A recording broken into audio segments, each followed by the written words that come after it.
नीलम बहू, अरे क्या बात है, तू खाना बना रही है या बिरबल की खिचड़ी? 2 घंटे से किचन में घुसी हुई है लेकिन अभी तक तेरा खाना नहीं बना। मैंने इतने साल सबका खाना बनाया, खाना बनाना 1 घंटे का भी काम नहीं है। मम्मी जी चावल बनाया था लेकिन वो कम पड़ जाएगा, पतीले में दोबारा चावल चढ़ाया, दाल और सब्जी भी दोबारा चढ़ाई है। नीलम बहू, तू इतने दिन से खाना बना रही है, तुझे अभी तक खाना बनाने का अंदाज पता नहीं लगा? अरे घर में 8 लोगों के हिसाब से एक बार खाना चढ़ा दिया कर, बारी बारी से खाना क्यों बना रही है? मम्मी जी खाना बनाने का अंदाज मुझे पता है, लेकिन अब घर के सदस्य बढ़ गए हैं इसलिए बर्तन छोटे पड़ रहे हैं। चावल बनाने का पतीला इतना छोटा है कि उसमें 4 लोगों का ही चावल बन सकता है।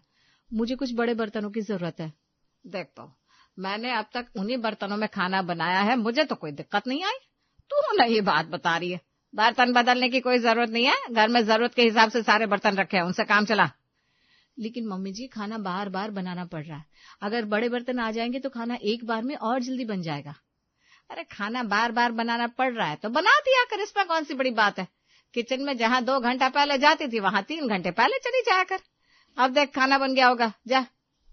नीलम घर के सारे सदस्यों के लिए टेबल पर खाना लगाती है। सभी खाना शुरू करते हैं, लेकिन थोड़ी देर में, बहू थोड़ी सी दाल लाना। जी पापा जी, अभी लाई। नीलम रसोई में जाकर देखती है कुकर में दाल बहुत कम रह गई थी। वो बची हुई दाल लाकर जितेंद्र को देती है। नीलम भाभी, दाल तो खत्म हो गई, अभी तो हम दोनों ने खाना भी नहीं खाया। अब 1.5 लीटर के कुकर में इतने बड़े परिवार की दाल कैसे बनेगी? तू चिंता मत कर छोटी, मैं दाल दोबारा चढ़ा देती हूँ। नीलम को तीसरी बार दाल बनानी पड़ती है। दरअसल सीमा घर की कोई चीज बदलना ही नहीं चाहती थी। पहले परिवार छोटा था तो छोटे बर्तनों में काम चल जाता था, लेकिन दोनों बेटों की शादी के बाद परिवार बढ़ जाता है, लेकिन खाना अब भी पहले की तरह छोटे बर्तनों में ही बनता है, जिस कारण बर्तन छोटे पड़ जाते हैं। नीलम और ऋतु को बार बार खाना बनाना पड़ता है। इसी तरह जब नीलम शाम की चाय बनाती है, इस पतीले में तो सिर्फ 4 लोगों की चाय बनेगी, अब मुझे दोबारा चाय बनानी ही पड़ेगी। ये मम्मी जी भी ना, पता नहीं हमारी परेशानी समझती क्यों नहीं है। मेरी ही किस्मत फूटी थी जो इस घर में ब्याह कर चली आई। नीलम 4 लोगों के लिए चाय बनाकर लाती है। वो जितेंद्र, सीमा, राकेश और देव को चाय देती है। भाभी, आपने मेरी चाय नहीं बनाई? चाय दोबारा बनानी पड़ेगी ऋतु, चाय की पतीली छोटी है ना, उसमें 4 लोगों की चाय ही बन सकती है। अरे बार बार बताने की कोई जरूरत नहीं है, चाय दोबारा बनानी पड़ेगी। अरे तो बना ले, चाय ही तो बनानी है, कोई ताजमहल थोड़ा ना बनाना है। नीलम रसोई में जाती है और दोबारा चाय चढ़ाती है। मम्मी जी को ये सब करना पड़ता ना, तब उन्हें समझ में आता। अभी मैं कर रही हूँ ना, इसलिए उन्हें मजे आ रहे हैं। हे भगवान, कहाँ फंस गई मैं, कोई मुझे यहाँ से बाहर निकालो। खैर, अपने आप से बातें करती, अपनी किस्मत को कोसती नीलम दोबारा से चाय बनाती है, जिसके बाद नीलम, ऋतु और रिया चाय पीते हैं। अब तक तो सबने चाय पी ली, सिर्फ हम ही 3 लोग बाकी रह गए थे। इस घर में ऐसा ही होता है ऋतु, मम्मी जी घर की पुरानी चीज बदलना ही नहीं चाहती। अब उन्हें कौन समझाए कि समय के साथ सब कुछ बदलना जरूरी होता है। ऋतु को भी सीमा की आदत से बेहद परेशानी होती है। एक दिन घर में कुछ मेहमान आते हैं। मम्मी जी, मेहमानों के लिए खाना बनाना है।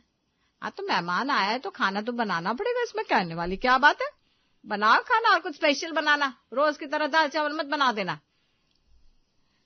लेकिन मम्मी जी, घर में पहले से ही 8 लोग हैं और 4 मेहमान हैं, इतने छोटे बर्तनों में 12 लोगों का खाना कैसे बनेगा? अरे ऋतु बहू, तू भी कैसी बात कर रही है। घर में पहले भी मेहमान आते जाते रहते थे, मैं तो इन्हीं बर्तनों में खाना बनाती थी। अब इन बर्तनों में ऐसा क्या हो गया कि इसमें खाना नहीं बनेगा? बेकार के बहाने मत बना, जा जाकर खाना बना ले। ऋतु रसोई में जाती है और खाना बनाना शुरू करती है, लेकिन उसे हर चीज 2 से 3 बार बनानी पड़ती है। ये कैसी मुसीबत है, ऐसे तो मैं सारा दिन खाना ही बनाती रहूंगी। कैसे घर में शादी हो गई यार, पहले पता होता तो मंडप से ही भाग जाती। तभी नीलम भी रसोई में आती है।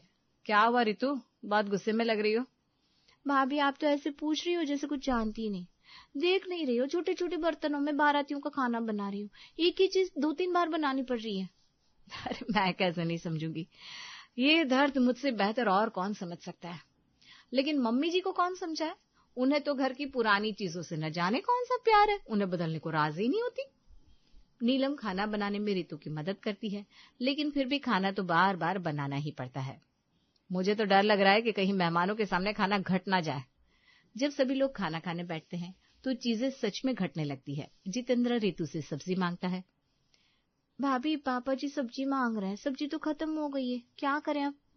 ऐसा कर, पापा जी को आम का अचार दे दे। लेकिन ऐसे अच्छा लगेगा क्या? अब हम कर भी क्या सकते हैं, दोबारा सब्जी बनाने लगे तो काफी टाइम लग जाएगा। रितु ससुर जी को सब्जी की जगह आम का अचार देती है। इसी तरह जब शाम को छोटी सी पतीली में चाय बनाने की बारी आती है, इतनी सी पतीली और 12 लोगों की चाय, ये तो वही बात होगी कि ऊंट के मुंह में जीरा। सुबह शाम बस खाना बनाने की टेंशन, एक ही चीज बार बार बनाओ और जितनी बार बनाओ उतनी बार बर्तन धो। बर्तन धोते धोते मेरे हाथ घिस गए, कहीं मेरे हाथों में खुशियों वाली रेखा तो नहीं मिट गई। नीलम चाय बनाकर पहले मेहमानों को देती है। नीलम, हमारे लिए चाय नहीं बनाई क्या?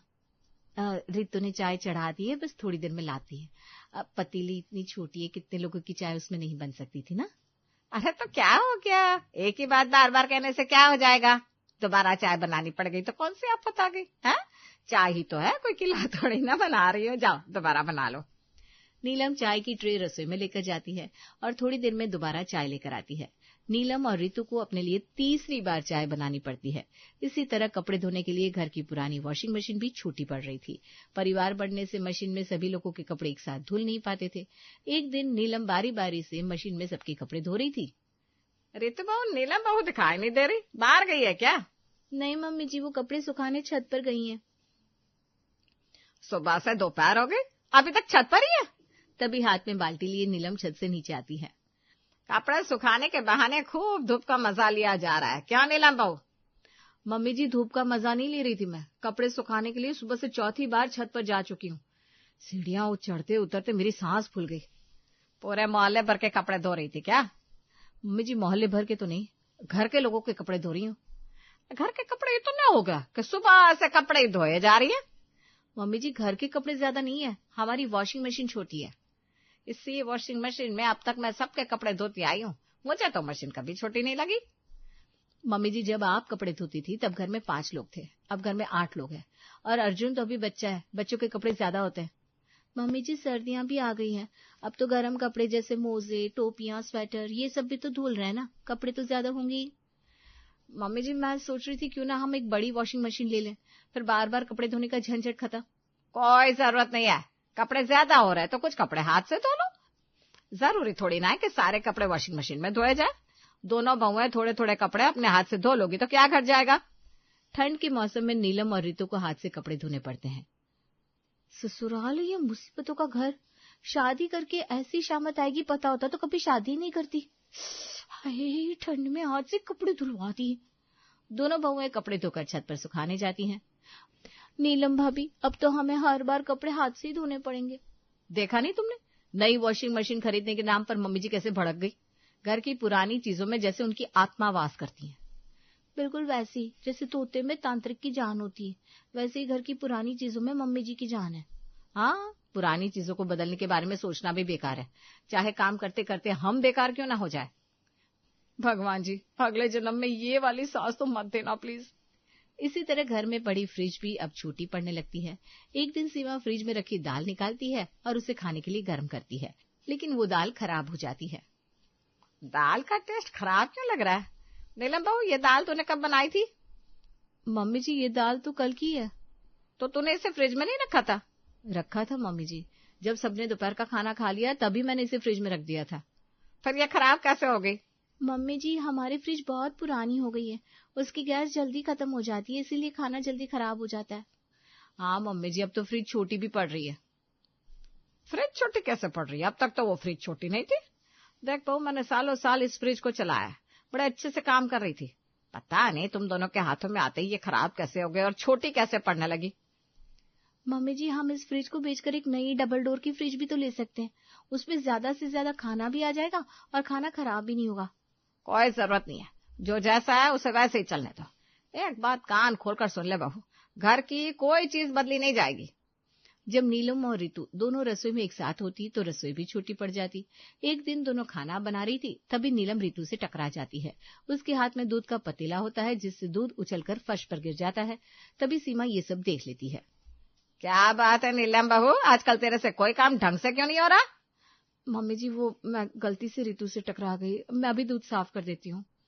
नीलम को रसोई में दोबारा पोछा लगाना पड़ता है। इसी तरह एक दिन रसोई में रितु और नीलम दोनों बहुएं होती हैं। नीलम चाय बना रही होती है और रितु सब्जी काट रही होती है। रितु नीलम से टकरा जाती है और चाकू सब्जी की बजाय उसकी उंगली पर लग जाती है। ओए रितु, तुम्हारी तो उंगली कट गई, चलो मैं तुम्हारी उंगली पर दवाई लगा देती हूँ। नीलम रितु को अपने कमरे में ले जाती है और उसी उंगली की मरहम पट्टी करती है। सॉरी रितु, ये सब मेरी वजह से हुआ है। आपकी वजह से नहीं भाभी, दरअसल हमारी रसोई ही छोटी है। ये रसोई इतनी है कि बस एक आदमी ही इसमें खड़ा होकर खाना बना सकता है। रसोई थोड़ी बड़ी होनी चाहिए। इस बारे में मम्मी जी से तो कुछ भी बोलना बेकार है। तुम तो मम्मी जी को जानती हो, वो घर की किसी चीज में बदलाव नहीं करना चाहती। लेकिन ऐसा कब तक चलेगा भाभी? अब इस घर में हम दोनों को सारे काम करने हैं, तो चीजें हमारे हिसाब से होनी चाहिए ना, ताकि हमें काम करने में सहूलियत हो। और इसके लिए हमें मम्मी जी को सबक सिखाना ही होगा, तभी कुछ हो सकता है। बिल्कुल, वही तो मैं कह रही हूँ। नीलम और रितु अब ठान लेती है कि वो सीमा को सबक सिखाकर रहेंगी। अगली सुबह रितु जब चाय बनाती है। मम्मी जी की सुबह चाय से होती है ना, चाय के बिना उनकी आंख ही नहीं खुलती। आज खुलवाती हूँ उनकी आंखें। आज उनकी आंखें बिना चाय के खुलेंगी। रितु चाय लाकर जितेंद्र, राकेश, देव और रिया को देती है, लेकिन सीमा को नहीं देती। रितु बहू, मेरी चाय कहाँ है? मम्मी जी, आपकी चाय बन रही है, अभी चढ़ाई है, बस बनी रही है, थोड़ी देर में बन जाएगी। जब सारे लोग चाय पी लेते हैं तब रितु सीमा को चाय लाकर देती है। इसी तरह जब खाने की बारी आती है, नीलम और रितु छोटे से पतीले में जितना चावल बन सकता था बनाती है और सबको खाना लगाती है। जब सभी लोग खाना खाने बैठते हैं, अरे नीलम, जरा चावल तो लाना। नीलम राकेश को चावल लाकर देती है। नीलम बहू, थोड़ा चावल मुझे भी ला दे। मम्मी जी, चावल तो खत्म हो गए, आप बस थोड़ी देर रुक जाओ, मैं अभी चावल चढ़ा देती हूँ। यूं बन जाएंगे बस फटाफट। नीलम दोबारा चावल चढ़ा देती है और चूल्हे की फ्लेम को बिल्कुल धीमा कर देती है। चावल बनने में काफी वक्त लग जाता है। सीमा खाने की टेबल पर चावल का इंतजार कर रही थी। क्या हुआ नीलम बहू, चावल नहीं बने अभी तक? मम्मी जी, चावल बस बन रहा है, हो जाएंगे थोड़ी देर में। चावल के लिए नीलम सीमा को आधे घंटे तक इंतजार करवाती है, जिसके बाद वो सीमा को चावल लाकर देती है। रविवार का दिन था। नीलम कपड़े धोने लगती है। मम्मी जी हमसे हाथ से कपड़े धुलवाएंगे ना, अभी मजा चखाती हूँ। नीलम घर के सभी लोगों के कपड़े बाल्टी में भिगो देती है, यहाँ तक कि चड्डी बनियान भी नहीं छोड़ती। मम्मी, मेरे कपड़े कहाँ गए? मेरे कपड़े नहीं दिख रहे। अरे तेरे कमरे में ही होंगे बेटा, कहाँ जाएंगे? देव अपने कमरे में अपने कपड़े ढूंढता है, लेकिन उसे कपड़े नहीं मिलते। मम्मी, मेरे कपड़े मेरे कमरे में नहीं है। देव, मैंने तुम्हारे कपड़े धोने के लिए रखे हैं, तो जल्दी से इसके कपड़े धोकर सुखा देना। लेकिन मम्मी जी, अभी तो वॉशिंग मशीन में अर्जुन के कपड़े धुल रहे हैं, उसके बाद देव के कपड़े धुलेंगे। तो भाभी, मेरे कपड़े वापस दे दो, मैं गंदे कपड़े पहन लूंगा, मुझे भी बाहर जाना है। मैंने तो सारे कपड़े बाल्टी में भिगो रखे हैं, अब तो वो पानी में भीग चुके हैं। क्या? देख लो मम्मी, अब मैं क्या पहनूंगा? बिना कपड़ों के बाहर भी तो नहीं जा सकता। उसी समय जितेंद्र और राकेश भी अपने अपने कपड़े ढूंढने लगते हैं। अरे सीमा, मेरा वो ऑफ व्हाइट कलर वाला कुर्ता कहाँ रखा है? आज उसे पहनकर दोस्तों की संगोष्ठी में जाना है। पापा जी, आपका कुर्ता मैंने धोने के लिए पानी में भिगो दिया है। तो अब मैं क्या पहन कर जाऊं? अरे कोई दूसरा कुर्ता पहन लीजिए, वो पीली भी तो चलेगी। नहीं सीमा, आज मेरे सारे दोस्त ऑफ व्हाइट कुर्ते में आ रहे हैं। छोड़ो, मैं नहीं जा रहा कहीं भी। मम्मी, तुम ये सब क्या करवा रही हो? अरे मैं क्या करा रही हूँ, मैंने सारे कपड़े एक साथ धोने के लिए थोड़ी ना कहा था। मम्मी जी, अब हमारी वॉशिंग मशीन ही इतनी छोटी है कि सारे कपड़े एक साथ धुल नहीं सकते, और फिर आज संडे है तो मैंने सोचा सबके कपड़े एक साथ धो देती हूँ। कपड़ों के चक्कर में हमें घर पर ही बैठे रहना पड़ेगा। इससे तो अच्छा होता कि हम एक बड़ी वॉशिंग मशीन ही ले लेते। उसी समय रितु चुपके से वॉशिंग मशीन की तार काट देती है, मशीन चलनी बंद हो जाती है। अरे मशीन चल भी रही है या हमें बेवकूफ बनाया जा रहा है? राकेश और नीलम वॉशिंग मशीन के पास जाते हैं। मशीन तो चल ही नहीं रही। हाय, लगता है मशीन खराब हो गई है। और अब कपड़े कैसे धुलेंगे? बस अब यही होना बाकी रह गया था। लगता है अब तो कल भी ऑफिस नहीं जा पाऊंगा। घर के तीनों मर्द अपना मुंह फुलाकर अपने अपने कमरे में चले जाते हैं। इधर नीलम मन ही मन मुस्कुरा रही थी। नीलम भाभी, घर के सारे लोगों के कपड़े धुलने के लिए रखे और मशीन खराब हो गई। अब क्या हमें इतने सारे कपड़े हाथ से धोने पड़ेंगे? अगर हम हाथ से धोएंगे ना तो भी ये एक दिन में धुलने से रह। मैं तो जा रही हूँ नई वॉशिंग मशीन लेने। रितु देव से पैसे लेती है और उसी वक्त बाजार जाती है और एक बड़ी वॉशिंग मशीन लेकर आती है। ये लो भाभी, आ गई नई वॉशिंग मशीन, अब इसमें फटाफट सबके कपड़े धुल जाएंगे। एक दिन पूरे परिवार को किसी रिश्तेदार के यहाँ शादी में जाना था। सभी लोग तैयार होकर जैसे ही गाड़ी में बैठते हैं, राकेश गाड़ी स्टार्ट करता है, लेकिन गाड़ी स्टार्ट नहीं होती। क्या बात है राकेश बेटा, गाड़ी स्टार्ट क्यों नहीं हो रही? मम्मी जी, लगता है गाड़ी खराब हो गई है। लगता नहीं है, सच में गाड़ी खराब हो गई है। अब हम शादी में कैसे जाएंगे? कोई ना मम्मी, हम स्कूटर से चले जाएंगे। हैं? स्कूटर से कैसे जाएंगे? मैं स्कूटर से पहले पापा को छोड़कर आऊंगा, फिर भैया को छोड़कर आऊंगा, फिर आपको छोड़कर आऊंगा। ऐसे हम सब कब तक शादी में पहुंचेंगे? हाँ, जब तक शादी में पहुंचेंगे सारे लोग खाना खाकर अपने अपने घर भी जा चुके होंगे। हम क्या झूठी प्लेट धोने जाएंगे? मुझे नहीं जाना कहीं। दरअसल गाड़ी खराब नहीं हुई होती है। राकेश और देव तो बस नीलम और रितु के मिशन को सक्सेसफुल बनाने के लिए उनकी मदद कर रहे थे। इधर सीमा को गुस्से में लाल पीला होता देख नीलम और रितु आग में घी डालने का काम करती है। मम्मी जी, हमारी गाड़ी हो ही गई इतनी पुरानी, पता नहीं कब से चल रही है बेचारी, खराब तो होगी ना। इससे अच्छा होता कि हम एक नई गाड़ी ले लेते। वैसे ये गाड़ी ठीक भी होती ना तो हम सारे लोग इसमें थोड़ी ना बैठ पाते। पूरे परिवार को एक गाड़ी में बैठना हो तो गाड़ी भी बड़ी होनी चाहिए जिसमें हम सब एक साथ बैठ सके, वरना इस गाड़ी से कहीं जाने के लिए हमें 2 बार चक्कर लगाने ही पड़ेंगे। सही कह रही हो भाभी, हमें बड़ी गाड़ी की जरूरत है। इतनी छोटी सी गाड़ी में तो हम कहीं भी नहीं जा सकेंगे। अगर इसे ही चलानी है तो अच्छा है कि घर में ही बैठे रहो, कहीं आने जाने की जरूरत ही क्या है। क्यों मम्मी जी? मैं सब समझ गई हूँ बहू। हमारे पास बड़ी गाड़ी नहीं है, बड़े बर्तन, बड़ा फ्रिज, बड़ा किचन सब होना चाहिए। आखिर अब हमारा परिवार बढ़ चुका है, पुरानी चीजें अब हमारे किसी काम की नहीं।